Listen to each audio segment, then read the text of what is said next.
l'objectif de ce cours, c'est de faire qu'en partant, nous ayons une méthode, nous ayons appris à mettre en œuvre cette méthode et que nous puissions inventer comme ça. Donc aujourd'hui, il y a foisonnement. Alors, il y a foisonnement de petits machins.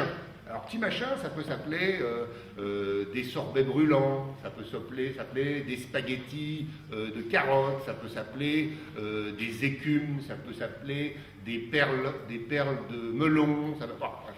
Alors, il y a foisonnement, donc c'est le caillon, il faut faire de l'ordre. Alors, du coup, il était devenu urgent cette année de faire de l'ordre, d'où le cours de cette année, on fait de l'ordre. On dit j'aime la nature, mais on n'arrête pas de s'en prémunir. Pourquoi est-ce qu'on est habillé? On est habillé parce qu'on a froid. Donc, et ça, c'est pas naturel. Pourquoi est-ce qu'on prend des médicaments? On prend des médicaments parce qu'on est malade. Et que si on ne se vaccine pas contre le choléra, la peste, le typhus, enfin toutes les saloperies naturelles, eh ben on crève. Donc nous détestons la nature. Vous détestez la nature. Je suis désolé de vous dire qu'il y a des étudiants dans cette école, de l'agro-paritech, qui viennent ici parce qu'ils aiment la nature. Hein. Et ils veulent faire une école parce qu'ils aiment la nature. Et malheureusement, la nature, on la déteste. Alors il serait temps qu'on leur dise, la nature, c'est dégueulasse, c'est des saloperies. Pourquoi les cuisiniers cuisinent? Ils cuisinent parce qu'ils ont des produits qui sont des produits immangeables, on va dire imbouffables exprès, et qu'il faut les transformer pour les manger. Donc nous aimons l'artificiel. Moi, j'ai le sentiment que je suis payé par l'État pour faire de la science, et à quoi ça sert? Ça sert à ce que l'industrie va prendre le relais et va faire des applications. Et je justifie les travaux qu'on a au labo en disant non, nous on fait une science pure et désintéressée, complètement, on ne cherche pas une seule application, parce que derrière vont découler des applications. Alors, il y a eu quelque temps dans le monde un débat sur ce genre de problème, et il y a un chercheur qui a dit oui, mais si Einstein n'avait pas cherché la théorie de la relativité, on n'aurait pas de GPS. Ce qui est vrai. Maintenant, est-ce qu'il n'y aurait pas eu autre chose sans la relativité? Peut-être quand même. Alors du coup, les relations sont compliquées, et j'ai laissé la phrase exprès, parce qu'elle mérite d'être discutée, donc rappelez-vous, je vous la donne en pâture, en vous disant, cette phrase, je crois qu'elle est fausse, et c'est pas parce que les scientifiques ont fait 20 ans d'études et savent résoudre des équations différentielles qu'ils ont raison. Et c'est pas parce que Paul Langevin a dit quelque chose que c'est juste. La science cherche les mécanismes des phénomènes. Le cuisinier, Ferran Adria, Eston Blumenthal, Pierre Gagnère, ne cherchent pas les mécanismes des phénomènes. Donc ils ne font pas de science. Donc, comme la gastronomie moléculaire, c'est chercher les mécanismes des phénomènes culinaires, Ferran Adria, Eston Blumenthal, Grand Achatz, Soyer Dufresne ne font pas de gastronomie moléculaire, ils font autre chose. Bon. Alors Lavoisier dit, attention, les pensées, c'est les mots, donc on ne peut pas être bon en sciences si on n'est pas bon en français, ou en espagnol, ou en suisse, ou en je sais pas quoi. Mais inversement, on ne peut pas être bon en français si on n'est pas bon en sciences. Parce que si on décrit le monde, si on est écrivain et qu'on écrit le monde, il faut des mots pour le dire. Alors, inventer des plats nouveaux. Alors, c'est l'objet du cours de cette année. C'est à cause de cette phrase numéro 3 qu'on est là aujourd'hui. En 1988, on voulait inventer des plats nouveaux. Parce que cet imbécile de Brillat-Savarin, non. Parce que Brillat-Savarin nous avait bourré le mou et que nous avons été assez idiots pour penser qu'il avait raison en disant « la découverte d'un mets nouveau fait plus pour le bonheur du genre humain que la découverte d'une étoile ». Et à l'époque, j'écrivais dans mes articles en disant « oui, découvrir une étoile, c'est complètement con parce qu'il y a des milliards d'étoiles, mais un mets nouveau, c'est formidable ». Oui, mais maintenant, il y a des milliards de mets nouveaux. Donc, c'était couillon, donc je me repens. J'ai oublié que si je fais un plat et qu'il n'est pas bon, c'est pas de la cuisine. Mais s'ils sont bons, bon, ça veut dire beau à manger. Or, beau, ça veut dire critère esthétique. Esthétique, c'est pas... Alors, quand je dis esthétique, ça ne veut pas dire beau à regarder. Hein. Ça veut dire beau en musique. Quand c'est beau, ça veut dire beau à entendre. Alors, du coup, il y a le beau, c'est une question artistique. Donc, la cuisine, il y a une composante artistique. Puis avant, je disais qu'il y avait de l'amour, parce que si je prends un soufflé bien gonflé et qui est de bon goût, je dis « il n'est pas bon ». Alors si je dis « Philippe, je te connais, tu aimes bien le soufflé au fromage, mais avec un fromage spécial que j'ai été chercher, le voilà, c'est pour toi ». Alors là, il faut le bonheur, c'est meilleur. Et donc, comme la cuisine, la transformation culinaire vise à faire du bon, le bon, il tient aussi dans cet acte-là. Et donc, ça veut dire que la gastronomie moléculaire, elle doit étudier les trois composantes. Alors, dans le temps, je disais que faire quelque chose de bon à manger, ça veut dire je t'aime. Mais j'ai rencontré des cuisiniers qui, en fait, disent je les aime pour là, c'est formidable, mais par ici les gros sous. Donc j'appelais ça l'amour, mais c'est pas de l'amour, c'est du lien social. Alors, Émile dit la mère de famille, elle cuisine par amour. Émile n'a pas raison, parce qu'à la maison, c'est moi qui cuisine, et donc c'est le père de famille. Donc, déjà, les hommes peuvent cuisiner, ils ont le droit. D'autre part, il y a des mères de famille qui sont des horreurs. Quoi. Mange ta soupe c'est dire, mange, c'est du viol, hein, donc c'est pas de l'amour, ça. Et on va avancer sur la technologie, qui est malheureusement la chose que vous voulez tous peut-être moins compris, enfin presque. Alors, il y a un certain nombre de journalistes qui viennent tous les jours au laboratoire. À chaque fois, quand je leur présente nos affaires, celles que vous avez vues, ils me demandent tous, mais monsieur Tiss, à quoi ça sert? Je leur réponds à produire des connaissances. Et ils me disent, mais monsieur Tiss, à quoi ça sert? Alors je leur réponds à produire des connaissances. Alors, la troisième fois, ils ont bien compris que je ne vais pas leur répondre autre chose. Alors, et j'ai bien compris qu'ils ont compris que je n'allais pas répondre autre chose. Donc je leur dis, mais les connaissances, c'est ce qui nous sépare des bestiaux, donc c'est important. Et puis d'autre part, on peut en faire des choses. Alors on peut faire des choses de deux façons au moins. On peut avoir des applications technologiques. Enfin, est-ce qu'on peut appeler ça une application technologique ou une application technique? Il va falloir en discuter. Et puis on peut appeler ça des applications pédagogiques, c'est-à-dire que si l'enseignant utilise des connaissances nouvelles pour réviser son enseignement, ça voudrait dire que la science, ça fait progresser son enseignement. Donc c'est une application pédagogique. Bon. Si maintenant le cuisinier utilise des données pour faire son bouillon de carottes différemment, c'est une application. Alors, est-ce que c'est technique ou technologique? Donc le mot est posé. Alors, j'ai mis exprès une usine, parce que ça fait peur, hein, Bhopal, Seveso, tout. Si, la chimie est quelque chose, est une activité. Soyons clairs, soit c'est une science, soit c'est une application de la science, mais ça ne peut pas être les deux à la fois. Donc soit ça produit des connaissances, soit ça produit du pétrole, des huiles, des peintures, des machins. Alors moi, je veux bien qu'on me dise que c'est une technologie, donc c'est une industrie, mais à ce moment-là, comment s'appelle l'activité des chimistes, qui étaient quand même là avant les applications. Donc je propose, et j'ai proposé ça aux industries chimiques, qui de toute façon veulent plus de ce mot chimique parce que ça leur colle à la peau, et puis le public les emmerde en disant vous polluez, vous puez, vous explosez, etc. Alors donc, je propose de garder le mot chimie pour l'activité science, et l'application de la chimie, ça va s'appeler, je sais pas, industrie cosmétique, industrie des peintures, industrie alimentaire, industrie ce que vous voulez. Je vais essayer d'être clair, mais ça va tenir en deux mots. En grec, technique, l'origine c'est techné, et ça veut dire faire. Quand je fais quelque chose, voilà, là, je ne fais pas un geste technologique, je fais un geste technique, parce que je fais. Voilà. Je fais des mayonnaises, je peux faire comme ça, je peux prendre ce machin-là aussi, j'ai plusieurs façons de le faire. Bon. Alors, soit je suis pressé, puis je ne me pose pas de questions, je fais un geste technique, soit je me dis, tiens, comment est-ce que j'y arrive à mieux, comment est-ce que je vais me fatiguer le moins, comment est-ce que ça va me coûter le moins cher, comment est-ce que ça va être le meilleur, et à ce moment-là, j'ai une réflexion sur la technique. Le mot réflexion, c'est logos en grec, donc je fais de la technologie. Alors, mais quand je fais de la technique, je ne suis pas technologue. Et quand je suis technologue, je ne suis plus technicien, parce que pour réfléchir, je ne peux pas faire les deux choses en même temps. Enfin, je peux, bien évidemment, mais ce n'est pas la même activité. Alors, je propose de distinguer la science, vous avez vu ce que c'est. La technologie, ça serait plutôt le mec qui se pose la question comment faire de la technique, et le technicien, c'est le gars qui fait. Le gars, vous l'avez fait tout. Alors, les projets technologiques. Alors, les projets. La construction d'un pont n'a pas été. Le pont, c'est pas un fruit de la science, c'est pas un fruit de la technologie, c'est un fruit de ceux qui l'ont construit, donc des techniciens qui ont construit le pont. Bon. Alors, voilà un projet. Hein. C'est un projet, mais la cathédrale, c'était un projet aussi, donc il y a des grands projets, et ça, on ne peut pas se contenter de le faire, quoi. Il faut y avoir réfléchi. Donc, quelle est la relation de la technique avec la technologie? Elle est assez serrée, assez étroite. Hein. Et c'est ça l'objet de ce cours, c'est d'essayer d'y voir plus clair. On peut être cuisinier, c'est-à-dire technicien, et quand même avoir beaucoup réfléchi à ce qu'on fait, comment on le fait, etc. Même d'ailleurs, la majorité, ça doit être des gens comme ça, malins, intelligents, qui font bien, ceux qui aiment leur métier. Les autres, ils n'aiment rien.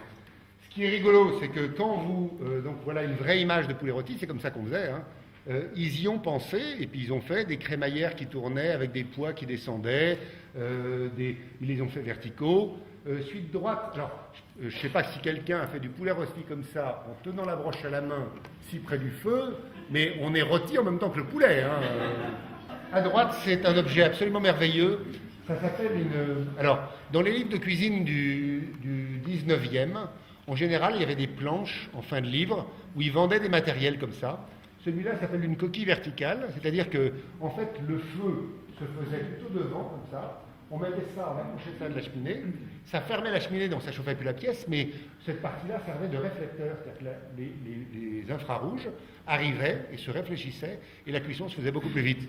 Alors, ce qui est plus malin en dessous, c'est qu'on avait les frites, on récupérait les jus, les sauces, c'était absolument délicieux. Alors, je suis désolé de vous dire que l'autre jour, j'étais à Nice devant les profs de l'Académie de Nice, et je racontais ça. Et qu'est-ce qu'on m'a dit? On m'a dit, oui, mais tout le monde ne fait pas des barbecues comme vous le dites. Je dis, bah oui, mais c'est vrai, il y a des barbecues verticaux qui se vendent sur Internet, mais pour un modèle, il faut aller le chercher, alors que tous les autres, allez chez Darty ou chez Casto, vous allez trouver des barbecues, vous mettez votre braise, la grille, la viande, et crac, plein de vasopyrène. Bon. Ici, c'est un objet de démonstration, c'est deux petites pompes avec les contrôleurs, hein. C'est pas très compliqué. Et puis en haut, ici, ce que vous avez, c'est un truc en plexiglas. Normalement, c'est pas en plexiglas, c'est en inox. Hein. Et là-dessus, ce qu'on fait, on prend pas deux pompes comme ça, deux tuyaux comme ça. Hein. On prend effectivement des pompes comme dans une cafetière expresso. Hein. Et puis on injecte par ces trous-là. Il y en a 11. Ça rentre en série en parallèle. Donc si on injecte de l'huile, du jaune d'œuf et du vinaigre, on sort de la mayonnaise. Bon. Alors, donc là, on peut régler à la main le débit d'huile, le débit de terra, et on aura des mayonnaises à 75% d'huile, 95%, ce qu'on veut. On peut aussi le faire piloter par des ordinateurs. Alors ça, c'est de la technologie globale. Est-ce qu'elle est avec science? Est-ce qu'elle est sans science? Celle-là, il faudra en discuter. Hein. Il nous reste jusqu'à demain soir pour aller faire de l'ordre dans tout ça. Dans le laboratoire de chimie, il y a ce genre de choses. Alors, ça, c'est encore des filtres. Simplement, c'est du verre frité, c'est-à-dire que c'est du verre cassé très petit, aggloméré. Et là, ça filtre très bien. Alors, il y a des catégories. Par exemple, vous voyez, c'est catégorie 2. Alors, il y a G1, G2, G3, G4. La taille, le numéro décrit la taille des trous. Évidemment, c'est des beaucoup plus petits trous que ceux que vous avez dans les chinois et dans les linges. Alors, donc, on met ce filtre à verre frité là-dessus, comme ça.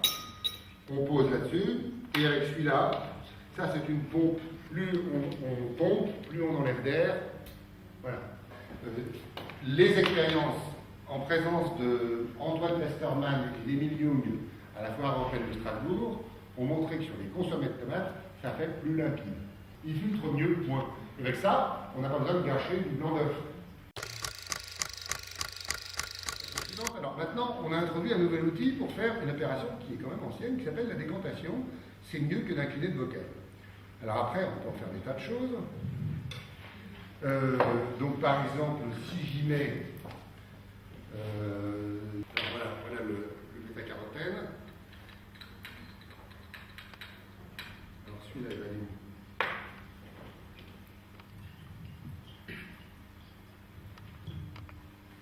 Alors, il y a une émulsion qui s'est faite. Donc dans le fond, il y a deux composés. Il y a des molécules sapides qui vont dans l'eau, plutôt dans l'eau, parce qu'il y en a aussi dans l'huile. Il y a des molécules odorantes qui vont plutôt dans l'huile. Les molécules odorantes, elles vont se retrouver dans la phase supérieure, et puis les autres dans la phase sapide. Si je sépare, je récupère les molécules sapides, et puis d'un autre côté, les molécules odorantes. Donc avec ça, on peut partir de la truffe, faire deux goûts de l'eau de truffe et de l'huile de truffe. Ça ne sera pas les mêmes goûts. Avec du poireau, on ferait de l'eau de poireau et de l'huile de poireau. Ça ne sera pas les mêmes goûts. Ça veut dire que dans toute catégorie, en fait, on devrait pouvoir avoir des catégories multiples. C'est-à-dire qu'on devrait retrouver, normalement, si je ne me suis pas trompé, l'ampoule est décantée dans la partie technologie globale pour faire de nouvelles opérations. Hein.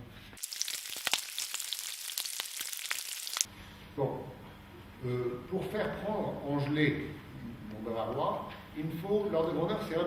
Ça dépend des gélatines, mais il me faut environ 1%. Si je suis moins qu'1%, alors il se passe la théorie de la percolation. Et alors la théorie de la percolation, elle dit la chose suivante. Vous voyez, alors on va dessiner comme ça. En gros, imaginez que vous vouliez faire un réseau, donc vous voulez faire un bavarois, enfin une gélatine, et imaginez que le gel, ça soit ordonné comme ça. Chaque molécule fait un petit segment comme ça. D'accord. Donc, bien sûr, là, ça tient encore. Si j'enlève celui-là, ça tient encore. Si j'enlève ça, ça tient encore, ça tient encore. Là, ça tient encore, mais si j'enlève celui-là, ça ne tient plus. Donc, il faut le garder. Si j'enlève là, ça tient encore. Mais à ce moment-là, il faut obligatoirement que je laisse celui-là. Si j'enlève ça, ça tient encore, parce qu'il faut que j'aille d'un côté à l'autre. Hein. Sinon, c'est liquide, ça peut couler. Il faut un morceau d'un bloc. Eh bien, la théorie de la percolation est une théorie qui permet de calculer qu'il vous faut en masse 1% d'agents gélifiants quand c'est ce type de gel. Alors, ça tombe mal parce que les protéines qui coagulent dans le jaune à 61, elles sont en proportion en dessous d'1%. Et donc, vous avez une espèce de truc qui prend, mais au lieu de prendre de façon homogène, il va y avoir un bloc qui fait là, et puis un bloc qui fait là, et puis un bloc qui se fait là, un bloc qui se fait là, un bloc qui se fait là. Et donc, vous avez quelque chose qui n'est pas gélifié, qui n'est pas... Vous avez des espèces d'agrégats qui sont pris, et donc vous avez quelque chose qui est semi-liquide, qui est pâteux. Alors, voilà pourquoi. Et alors, ça complique un peu l'affaire. Voilà. Moi, je pense que c'est la cuisine qui fait usage de nouveaux objets, nouveaux ingrédients et nouvelles méthodes. C'est tout simple. Hein. Donc si on... et puis quand ces nouveaux objets seront dans les cuisines, eh ben on n'en parlera plus parce qu'on sera débarrassé et puis on pourra passer à autre chose. Donc vivement que la cuisine moléculaire soit terminée pour qu'on puisse arriver à autre chose. L'acide ascorbique. Alors l'acide ascorbique s'appelle aussi vitamine C, enfin ça s'appelle... c'est la vitamine C, ça je vais le pousser. Et alors la vitamine C, c'est quand vous mettez du jus de citron sur vos légumes, ou vos fruits, etc., pour les empêcher de noircir, c'est la vitamine C qui agit sur tout. On a de l'eau. Hein. Alors, dans le temps, pour tuer les bestioles qui contaminaient notre peau, on mettait du permanganate. Alors voilà du permanganate. C'est une jolie poudre violette. Hein. Permanganate de potassium. Voilà, donc c'est violet. Hein. Alors, c'est très oxydant. Hein. Et voilà pourquoi on le mettait sur les plaies, parce que ça tuait les bestioles. Ce sont donc des enzymes qui sont des protéines qui vont prendre l'oxygène, le lier au polyphénol, au composé phénolique, et ça va faire des quinones qui sont très réactives et qui vont engendrer des composés marrons. Et voilà pourquoi ça noircit. Le monde entier, de toute façon, en ce moment, veut des antioxydants, parce que les antioxydants, on dit que c'est bon pour la santé. Quand il y a marqué bon pour la santé, en général, c'est de la fraude, mais c'est comme ça. Alors, est-ce que c'est antioxydant? Nous avons un oxydant, on y met notre machin. Moi, c'est une expérience que j'adore, ça, vraiment. C'est une chouchou. On y met notre machin, on va touiller vaguement, et hop, il est détruit. Voilà. C'est pour ça que je suis chimiste. Hein. Alors, à ce moment-là, j'ai un composé qui ressemble aux molécules qui donnent la couleur des fruits et des légumes. Ça n'est pas un polyphénol parce qu'il y a un seul OH. Donc ça, c'est un composé phénolique, mais ce n'est pas un polyphénol. Et voilà pourquoi depuis tout à l'heure, je me reprends sans arrêt en disant, je commence à dire polyphénol, et je m'arrête en disant non composé phénolique, parce que la classe des composés phénoliques, elle est beaucoup plus vaste que la classe des polyphénols. Bon, c'est un détail, mais il se trouve que le monde entier dit à cette connerie comme ça pour que j'en dise pas. Alors ces œufs sont pondus le 15 janvier 2008, ça. Et ça nous servira à faire notre ginseng. Hein. Alors pendant ce temps-là, c'est en train de chauffer, ça crépite. Pourquoi ça crépite? Ça crépite parce qu'il y a de l'eau dans le beurre, entre 10 et 20%. Cette eau, elle est en train de tomber au fond quand le beurre fond, mais au fond, il fait plus chaud, donc ça bout. Donc si ça bout, comme 1 gramme d'eau, ça fait 1 litre de vapeur, ça fait des bulles. Et donc la vapeur, elle s'en va dans l'air, mais c'est pas la vapeur que vous voyez, c'est la vapeur qui s'est recondensée, qui fait des gouttelettes des gouttelettes d'eau liquide. Ça, c'est des gouttelettes d'eau liquide que vous voyez, parce que si c'était de la vapeur, vous ne la verriez pas. Bon. Imaginez que vous fondiez du beurre à 50, comme on vient de le faire. Et puis, vous le thermostatez à 40. Il y a une partie qui va cristalliser, qui va faire du solide. Bon. C'est une partie qui fond à haute température. Vous la retirez en la filtrant.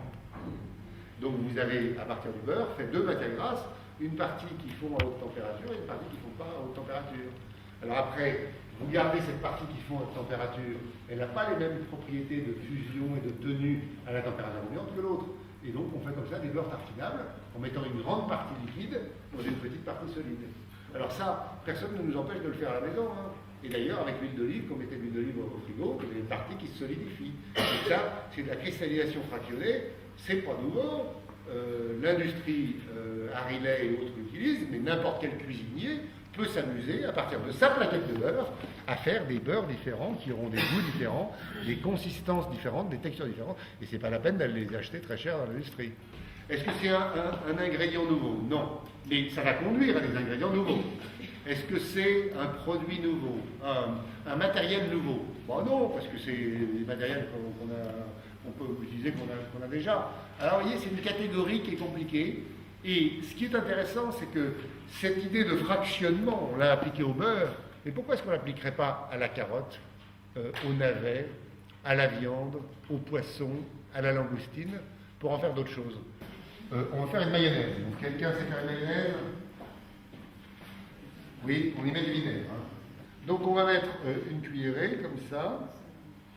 On veut faire une mayonnaise. Donc une mayonnaise, on met de l'huile goutte à goutte. Ben là, on a de l'huile. Ça a fait huile. Donc on y va mettre de l'huile goutte à goutte.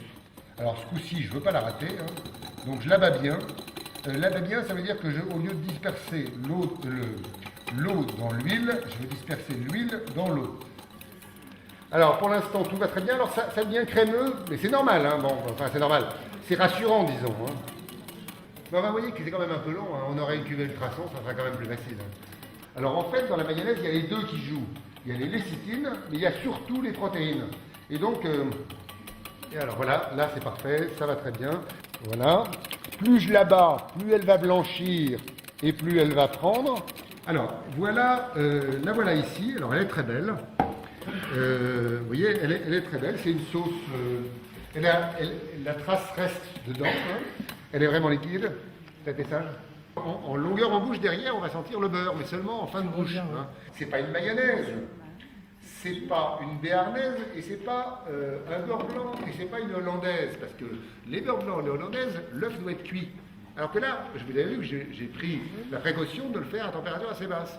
Donc j'appelle ça d'un autre nom. Alors j'appelle ça un Kinsheim. Voilà un Kinsheim de beurre. Parce que ici on a fait un Kinsheim de beurre au jaune, mais on pourrait faire un Kinsheim de beurre au blanc, qui aurait lui le goût unique du blanc. Est-ce qu'en regardant le Roland Garros, on ne pourrait pas trouver quelque chose pour la cuisine? Qu'est-ce qu'on pourrait inventer à Roland Garros? Alors il y a des balles qu'on jette. Oh tiens, c'est marrant, des balles qu'on jette. Est-ce qu'on ne pourrait pas... Tiens, ça n'a pas été fait, ça. Au Moyen-Âge, par exemple, le roi, on lui apportait un cerf rôti, dans lequel il y avait un sanglier rôti, dans lequel il y avait une oie rôtie, dans lequel il y avait un canard rôti, dans lequel il y avait des moineaux qui s'envolaient. Bon. Donc il y avait du mouvement. Donc à table, on ne s'emmerdait pas, quoi. Aujourd'hui, c'est rien, quoi. Le mieux qu'on nous fasse, c'est la crêpe Suzette. Alors la crêpe Suzette, ça vaut pas, hein. Alors ils ont de la terre battue. La terre battue, tiens, la terre, on n'a pas beaucoup mangé la terre. Alors que la terre contient plein d'ions. Et que la terre, quand elle est dans le Limousin, il y a plein d'ions, il y a plein de gouttes de terre. Je ne sais pas si vous êtes déjà allé en Martinique le soir, ou à La Réunion, le soir, vers 6 heures, quand la nuit commence à tomber, qu'il y a les petites grenouilles qui font tic, tic, tic, il y a une espèce d'odeur de terre extraordinaire. Moi, je veux manger ça. Donc, Roland Garros peut nous donner des idées. Ça, c'est du transfert, hein, mais on fait feu de tout bois. Si je mets ici une mousse de framboise avec 2 feuilles de chocolat. Je mâche, mes dents sentent du dur. Or, vous vous rappelez que nos dents sont des capteurs de pression, et qui sentent très très bien quand ça appuie. Donc là, je sens du dur, donc ce machin est dur. Alors maintenant, il y a une deuxième solution qui est la suivante, c'est-à-dire que je prends ma mousse, la même, hein, les mêmes proportions, et on la fait. Donc c'est pas du flan, c'est de la mousse d'ailleurs. Donc, vous le faites comme ça, mousse, alors évidemment, c'est pas pareil. Hein. Là, vos dents s'enfoncent et s'enfoncent. Donc ça veut dire que nous sentons la surface des objets que nous mangeons. Donc nous avons un cerveau qui est fait pour reconnaître les contrastes. Alors les contrastes, hein, ça veut dire qu'entre... Alors ici par exemple, ça c'est un plat de pierre où on a joué exprès à faire... c'est un plat tout mou. Mais en fait, comme c'était pour emmerder les critiques gastronomiques. C'est-à-dire qu'il y en a certains qui ont dit que la cuisine moléculaire c'est tout mou. Des mousses, des émulsions, des machins. Alors ça c'est tout mou. Sauf qu'en vrai, il était enroulé dans une feuille qui était toute dure. Et donc, on mangeait du dur. Alors, en fait, c'était tout mou. Vous mangez, donc sur votre langue, vous y mettez un petit morceau de saumon fumé et un petit morceau de gelée de pamplemousse. C'est un fait que les molécules odorantes, ici, elles peuvent partir dans l'air et donc remonter dans le nez. Celles-là, elles ne peuvent pas. En revanche, les molécules sapides, qui sont solubles dans l'eau, peuvent aller dans la salive et donc stimuler les récepteurs des papilles. Donc, quand vous avez un objet AB comme ça, vous allez sentir l'odeur de A et la saveur de B. Évidemment, en bouche, il y a nos collègues de l'INRA de Clermont qui ont bien, c'était Laurence Mioche, qui a bien montré qu'en bouche, on fait tourner l'aliment. Il tourne, il passe d'un côté à l'autre en tournant. Donc, ça sera vrai au début, et après, ça va changer. Donc, la sensation va être plus compliquée. Mais en attaque, on aura d'abord ce genre de phénomène. Alors évidemment, si maintenant vous construisez le même, mais avec B au-dessus et A au-dessus, vous aurez d'abord l'odeur de ça, et puis vous aurez la saveur de celui-là. Donc le fait de construire, c'est pas anodin. Et alors, Pasteur avait un caractère de cochon aussi, il faut le savoir. C'était un bonhomme qui était chiant, quoi. Et alors, mais il a dû vraiment s'énerver parce qu'il le dit, il le redit, il le réécrit, il le dit tout le temps. Et il dit même, c'est pas possible, le fruit n'est pas l'arbre. L'application, c'est le fruit. L'arbre, c'est l'arbre. Donc la science, c'est l'arbre. Alors, dans une vision qui est celle de Paul Angevin que j'ai évoquée, hein, en disant, il y a la science et puis ensuite il y a la technologie. Et on a vu que c'est pas vrai, il peut y avoir plein de technologies sans science. Est-ce qu'on enseigne la technique culinaire, c'est-à-dire tourner des champignons, râper des carottes, griller un steak, ou est-ce que l'éducation nationale doit enseigner la technologie culinaire, ce qui est autre chose? Parce que la technologie, ça voudrait dire qu'on enseigne le raisonnement sur l'amélioration de la technique, alors que la technique, c'est on enseigne la technique. Mais ça, cette espèce d'état dans lequel les enseignants se trouvent un peu déstabilisés, c'est parce que l'inspection et le ministère, ils n'ont pas fait leur boulot. Alors, je ne dis pas que c'est la faute de l'inspecteur général, etc. Je dis simplement que dans l'éducation nationale, il y a le ministre, la DESCO, les affaires scolaires, c'est les sous, et puis l'inspection. Alors l'inspection, il veut faire un métier qui soit intéressant, etc. Le ministre, il veut paraître à la télé, et la DESCO, elle veut pas dépenser d'argent. Avec ça, nos pauvres élèves, qu'est-ce qu'ils vont subir, quoi? Alors donc tout le monde s'arrange, et les profs en particulier s'arrangent pour que les élèves soient contents, qu'on leur soit utile. Mais la vie est dure, hein, parce que quand on a des programmes qui s'appellent sciences appliquées ou technologie appliquée, ben, je ne sais pas ce qu'on peut faire. Alors, dans les cuisines, jusqu'à présent, dans aucun livre de cuisine depuis le Vionnet de Taïwan, jamais il y a marqué l'utilisation d'acide tartrique. C'est bizarre. Je vous invite à goûter de l'acide lactique, de l'acide malique, de l'acide tartrique, de l'acide acétique, de l'acide machin truc. Vous allez voir, l'acide tartrique, il est élégant. C'est-à-dire qu'il ne faut pas en prendre trop. Alors, l'acide lactique, l'acide malique ne sont pas pareils, ils ont des acidités différentes. Moi, je préfère l'acide tartrique. C'est une question de goût. Après, chacun... Mais on pourrait avoir des salières d'acide malique, d'acide lactique, d'acide tartrique, d'acide tout. Hein, pourquoi les tables ne seraient pas couvertes de tas de choses? Alors, voilà une représentation de l'acide tartrique. C'est juste avec des boules pour faire joli. Hein. Dans la vie, il y a deux sortes de gens. Il y a les gens qui viennent ici, ils n'ont pas peur. Ceux-là, ils n'ont pas peur. Et puis, il y a les gens qui ne viennent pas ici, en général, ils ont peur. C'est pas tellement c'est simplement un état d'esprit. En gros, il y a les conservateurs et puis il y a les progressistes, quoi. Les progressistes, ils n'ont pas peur, ils essayent d'avancer, de faire des trucs nouveaux. Les conservateurs, ils disent, moi, je veux mon cassoulet, ma choucroute, il n'y a rien d'autre de bien. Bon. Alors du coup, ces gens-là, il ne faut pas les avoir comme ennemis, donc il faut les rassurer. C'est pas des gens méchants, c'est des gens qui ont peur. Alors les gens qui ont peur, il faut les aider à avoir un peu moins peur, ou bien on leur vend quelque chose par en dessous en disant « mais non, c'est pas nouveau, pas du tout nouveau ». Alors là, c'est à ça qu'on a joué. Saint-Carême est avec nous, et c'est quand même mieux qu'Escoffier. Mais enfin quand même, hein, dans le pâtissier pittoresque, si vous avez lu le pâtissier pittoresque, cette image est prise, je l'ai prise du pâtissier pittoresque, hein. Donc Carême construisait des maisons, des palais. En gros, il allait au cabinet des estampes quand il avait un moment de libre, il recopiait le cabinet des estampes et il faisait ces choses-là en sucre, mais pas seulement en sucre, il le faisait dans des tas de matériaux qui ne se mangeaient pas. Ça pose une question, hein. Moi vraiment ça pose une question. Je dis pas, bien sûr il faut développer cette compétence pour faire quelque chose qui sera joli à manger, ça c'est certain. Mais il y a un moment où c'est plus de la cuisine, on n'y peut rien, quoi. Bon, les choses sont bonnes quand elles ont le goût de ce qu'elles sont. Ça n'est pas vrai, c'est un fantasme. Les choses ne sont pas... Le poulet, quand ça a le goût de poulet, le poulet, vous prenez un poulet, il a le goût de poulet. Si je le mange, il aura le goût de poulet. Et s'il est cru, c'est dégueulasse. Donc moi, je veux qu'il soit rôti. Et s'il est rôti par Passard, il n'aura pas le même goût que s'il est rôti par Robuche. Bon. Donc ce poulet, il n'est pas bon quand il a le goût de ce qu'il est, il est bon quand on lui a donné du goût. Et en particulier, je me souviens très bien d'une espèce de petit cours perso que Pierre Hermé m'avait donné sur un sabayon à la pomme. Son sabayon à la pomme, il prenait pas, alors il y avait des pommes et puis du sabayon, hein.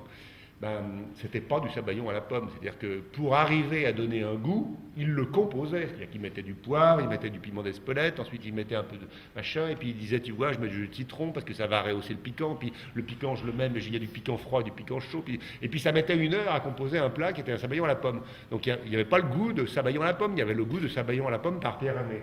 Alors ça c'était éblouissant, et Pierre Hermé sait très bien faire ça. Beaucoup de chefs font ça, mais on n'est pas en train de donner le goût de ce que c'est, on est en train de donner le goût d'une interprétation. Chaque fois qu'il y a eu une théorie esthétique qui a proposé une idée, elle a été réfutée parce que les artistes sont des gens qui échappent précisément aux règles. On veut faire des règles, mais l'art, c'est pas la répétition. Donc si on reste dans les règles, on fait plus d'art, on fait de la répétition. Il y a des crackers de Balzen qui sont comme ça. Alors, ils sont beaucoup plus petits, hein, ils ont la taille de la... Et alors là, je fais des traits, mais ils n'existent pas. Hein. Je fais des traits comme ça, voilà, ici. Et ici, il y a des petites fentes, comme ça, sur toute la surface, là, comme ça, dans un réseau allongé. Et puis, ce machin-là est un objet gonflé et creux. Et là, ça, c'est un objet technologique extraordinaire. Parce que moi, je sais faire gonfler un ballon à condition qu'il n'y ait pas de trou dans la peau, parce que si je trouve le ballon et que je souffle dedans, ça ne gonfle pas. Donc, comment est-ce qu'on peut faire pour faire un ballon gonflé et creux? Percer de trou. Je ne sais pas qu'il y ait quelqu'un une idée, mais moi, je ne sais pas faire. Alors, je dis, il y a des objets technologiques qui sont des objets merveilleux. Dans le fond, les yaourts qu'on nous vend, ils sont extraordinaires, parce que je ne sais pas si vous avez fait des yaourts à la maison, mais avant d'obtenir les brassés correctement, les machins, les trucs, vous pouvez toujours les accrocher, hein, parce qu'il faut quand même sélectionner les souches. Hein, donc c'est pas facile. Et c'est des objets technologiques extraordinaires. Le monde entier crache dessus en disant « Ouais, l'industrie capitaliste, c'est des salauds, ils veulent nous vendre des saloperies, ils nous mettent des arômes et des additifs, donc c'est des salauds. » Quand nous faisons les sauces au vin, nous prenons du vin, nous le chauffons, et si on met le nez au-dessus, ça sent bon. Donc si ça sent bon, ça veut dire qu'on fait quelque chose qui sent bon. Donc c'est couillon, parce qu'on a payé du bon vin pour évaporer les autres choses. Alors, en plus, ces molécules odorantes qui sentent bon, elles ne sont plus dedans.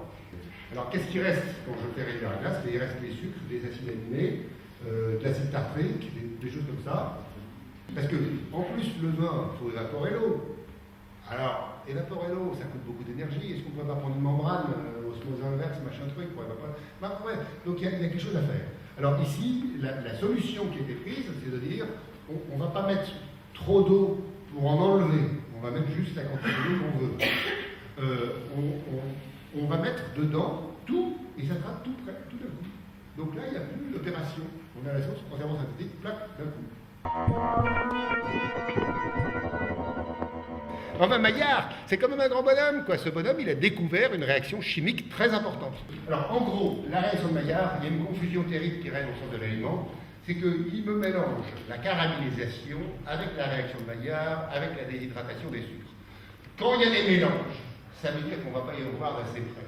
Donc on ne fait pas les distinctions, et donc on ne voit pas qu'il y a des différences. Mais s'il y a des différences, il y a des différences de goût essentielles. Donc il ne faut pas appeler Maillard des caramélisations, il ne faut pas appeler Maillard des déshydratations, par exemple, de glucose pour faire du HLF. Maillard, c'est sucre, acide aminé, ça réagit, donc vous pourriez prendre, j'en ai pas là, mais on prendrait du glucose, un acide aminé, on mélange dans un petit tube à essai, comme ça, on le chauffe, et ça brunit, et ça a une odeur particulière. Alors, en cours de route, ça fait du ménage froid. Le ménage froid, ça veut dire l'ammoniac. Il y en a un peu. L'ammoniac, c'est dégueulasse, ça pue, mais quand c'est une toute petite quantité, ça goûte, comme disent les Canadiens. Là-dedans, il y a de l'H2S. L'H2S, c'est dégueulasse, ça pue l'œuf pourri, mais en toute petite quantité, ça goûte. Alors, tout ça est très toxique, bien évidemment, hein. Mais quand c'est en petite quantité, ça va bien. On va prendre des acides aminés, des sucres différents pour en faire des goûts différents. C'est tout simple. Alors en cuisine, on peut.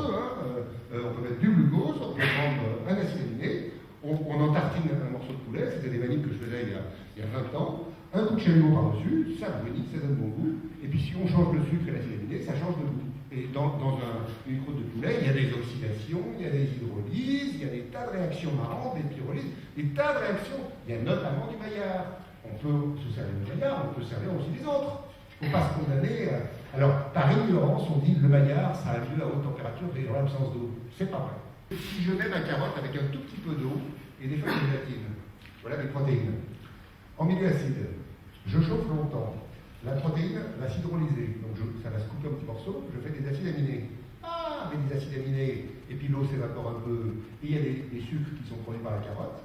Je fais des réactions de Maillard à partir de la carotte assistée de gélatine. Oui, mais ça veut dire qu'il faut lui donner un nom.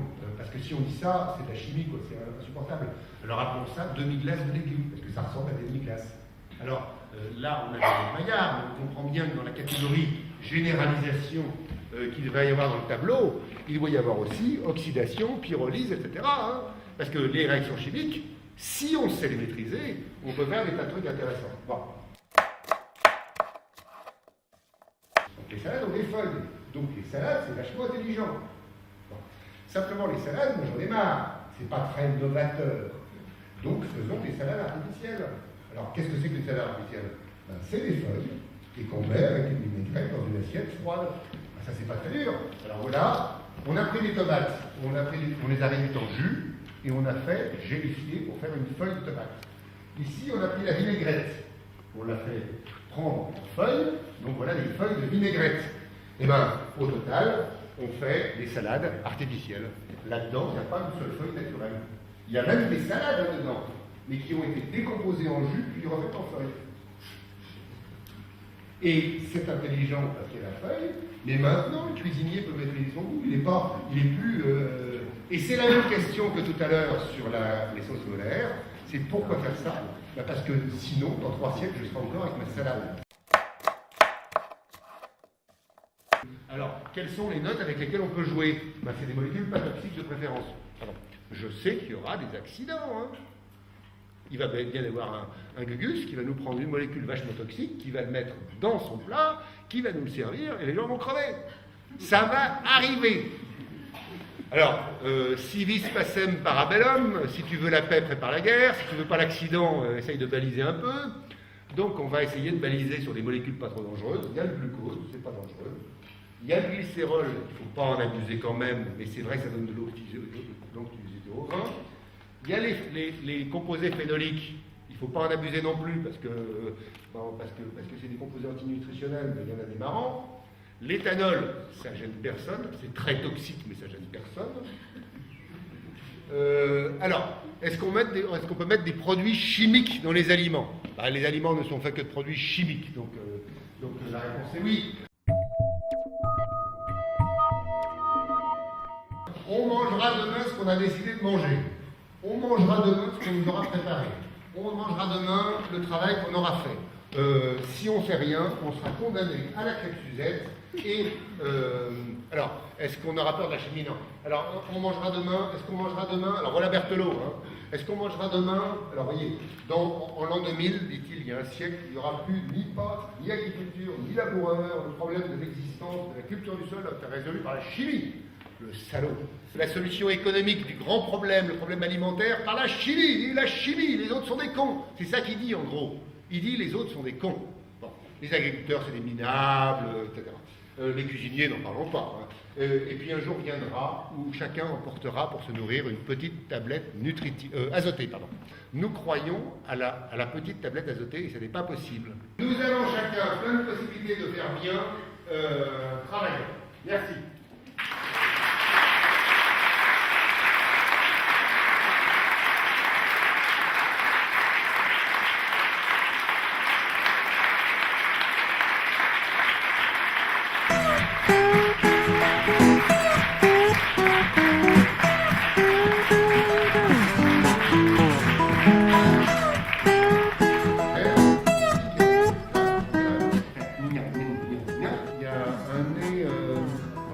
Le vote, ils s'en foutent complètement.